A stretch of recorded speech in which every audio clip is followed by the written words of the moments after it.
El jornalero. Me llamo Christopher. Soy un adolescente que va a pasar a la prepa. Hace unos meses, mi primo Esteban y yo nos aventamos un viaje en autobús para pasar 2 semanas de nuestras vacaciones de verano con mis tíos, que vivían en Avándaro. Voy a recordar ese viaje siempre, no solo porque fue la primera borrachera que tuve, sino por la escalofriante experiencia que vivimos allí. Para llegar a Avándaro, los camiones nos dejan primero en la terminal de Valle Bravo.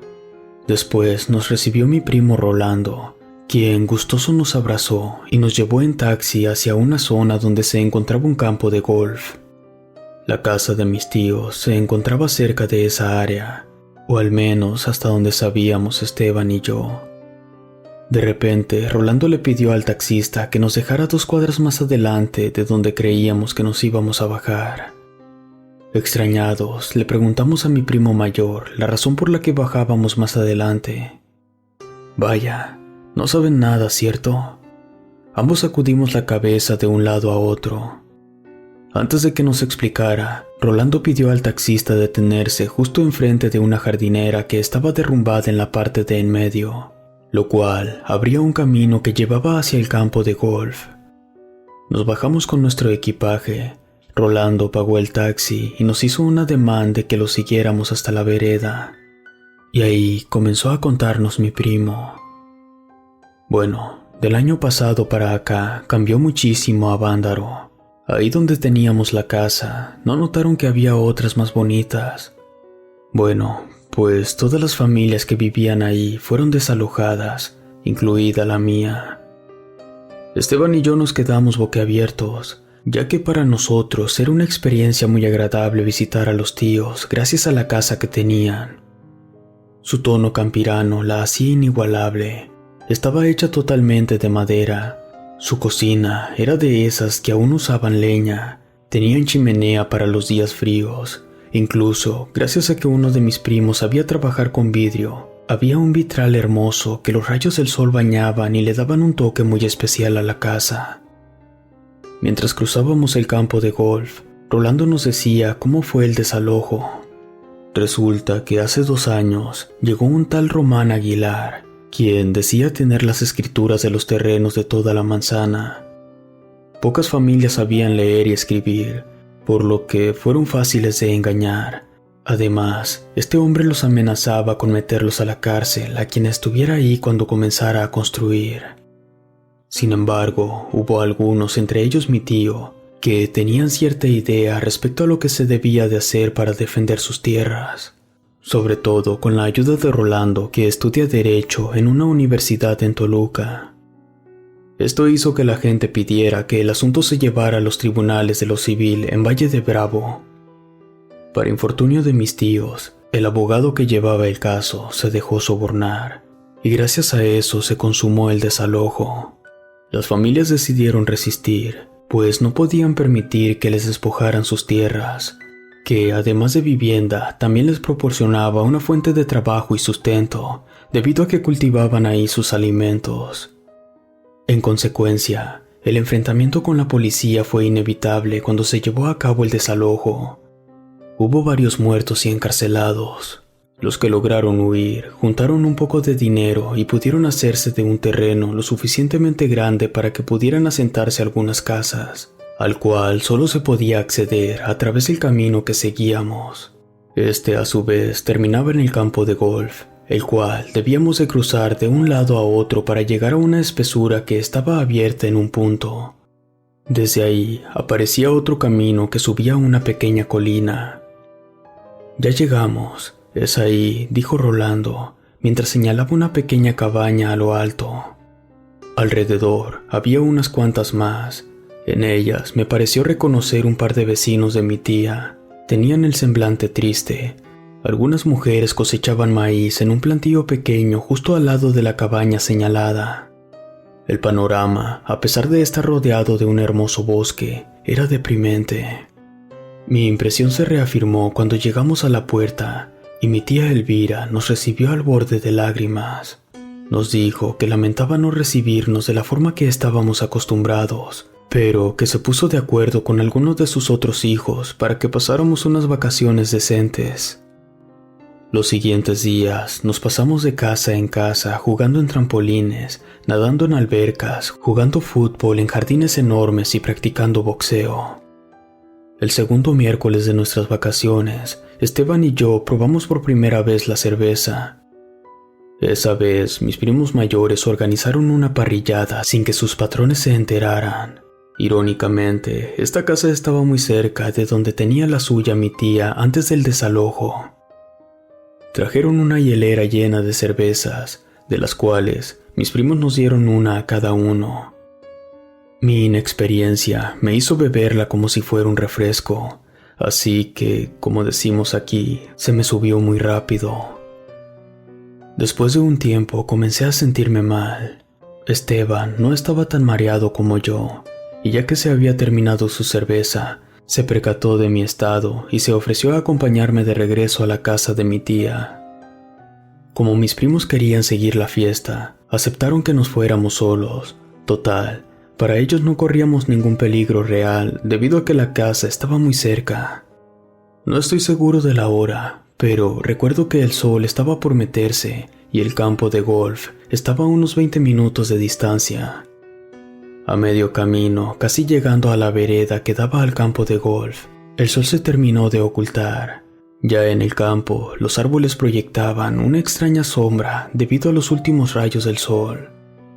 De repente, me dieron muchas ganas de vomitar, así que me hice a un lado del camino para devolver la cerveza y la comida.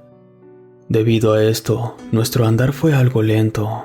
La lejana iluminación de las casas aledañas nos ayudó en parte a recorrer el camino, pero la noche ya estaba encima de nosotros. En el momento que subíamos la colina para llegar con mi tía, nos topamos con un campesino que iba en dirección contraria a nosotros. Traía un sombrero que le tapaba la parte de arriba, pantalones oscuros, huaraches, una hoz en la mano derecha y un costal que parecía estar vacío en la mano izquierda. Por lo oscuro que estaba, ni Esteban ni yo pudimos verle el rostro. «Buenas noches», nos dijo justo en el momento en el que quedamos frente a frente. Esteban y yo pensamos que, por cortesía, debíamos contestar el saludo, así que, a pesar de que ya nos había pasado, lo hicimos girándonos hacia él. Normalmente, en estas zonas, los campesinos se quitan el sombrero al saludar. Sin embargo, nos quedamos con los cabellos de punta cuando vimos cómo en el momento que se llevó la mano a la cabeza, no solo se quitó el sombrero, sino también la cabeza.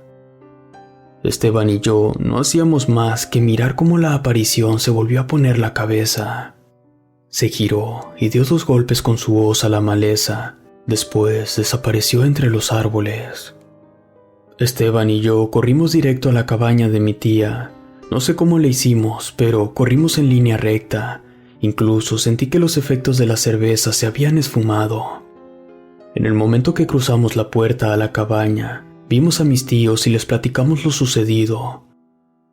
Cuando terminamos de hablar, mi tía nos miraba sorprendida y de inmediato nos pidió que nos metiéramos a bañar y le diéramos la ropa que traíamos para echarla a lavar. Al estar en el campo, el baño fue con agua fría, lo cual sufrimos en gran medida, mientras mi tía nos lavó la ropa y nos pasó un cambio nuevo de nuestras maletas. Ya cuando estábamos vestidos, nos dijo que a ver si con el baño se nos quitaba la peste a vómito y a cerveza. Obviamente no nos creyó, debido a que pensaba que todo había sido una alucinación producida por el alcohol. Incluso nosotros mismos lo llegamos a creer, pues si fuera cierto lo que vimos, creo que nos hubiéramos vuelto locos.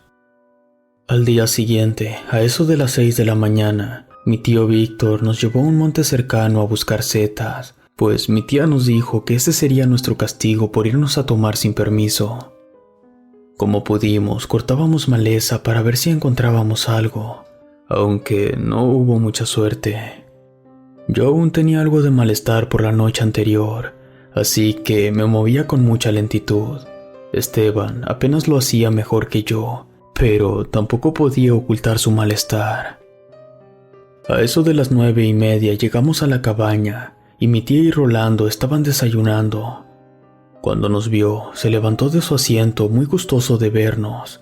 Mientras mi tía nos servía chilaquiles con pollo, mi primo nos dijo que pasó algo feo allá abajo, por lo cual se había preocupado por nosotros. Justo donde empezaba la vereda que subía a la colina, estaba un cuerpo decapitado. Por la vestimenta, parecía corresponder con la de un oficial de policía.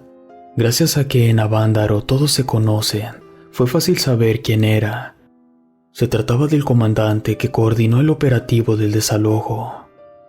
Con este ya son 3 en 4 meses, dijo mi tía mientras se persignaba. Mi tía regañó a Rolando por habernos embriagado, mientras Rolando juraba que esa era la última vez que sucedía. Mi tío Víctor se quedó pensativo mientras nos miraba. Cuando mi tía se fue, nos pidió que lo acompañáramos. Cruzamos el campo de golf y hasta que terminamos de recorrer la vereda, mi tío se detuvo. Miró hacia donde estaba su antigua casa y nos platicó que aún recordaba cuando llegó la policía a consumar el desalojo. Golpearon a todos sin importar que fueran hombres, mujeres, niños o ancianos. Esto enfureció a un compadre suyo, quien empezó a defenderse con una hoz que usaba para las cosechas. Con ella le quitó la vida a un policía y alcanzó a herir 2 más antes de que el comandante le disparara. El campesino cayó herido, pero aún así intentó levantarse. Al darse cuenta, el comandante tomó la hoz y desprendió su cabeza. Según quienes vieron esto, antes de que el comandante le diera muerte, el campesino lo miró con odio. ¿Saben cuáles fueron los otros 2 asesinatos que ocurrieron desde entonces?, preguntó mi tío. Los otros 2 policías que hirió mi compadre, a ellos los mandaron a vigilar las casonas para que no intentáramos meternos. Ahora estoy seguro de que lo que vieron fue el fantasma de mi compadre. Se quedó en silencio un rato y después nos dijo que quizás su alma no descansaba en paz por la violencia con la que murió. Esa noche nos quedamos en la cabaña de mi tía, aún asustados por lo que nos comentó mi tío. Al día siguiente, retornamos rápidamente a nuestro hogar sin querer saber nada sobre ese pueblo. Si te gustó esta historia, suscríbete activando la campanita para que no te pierdas lo mejor de Rede. Gracias por escucharnos. Relato escrito y adaptado por Efrén Herrera.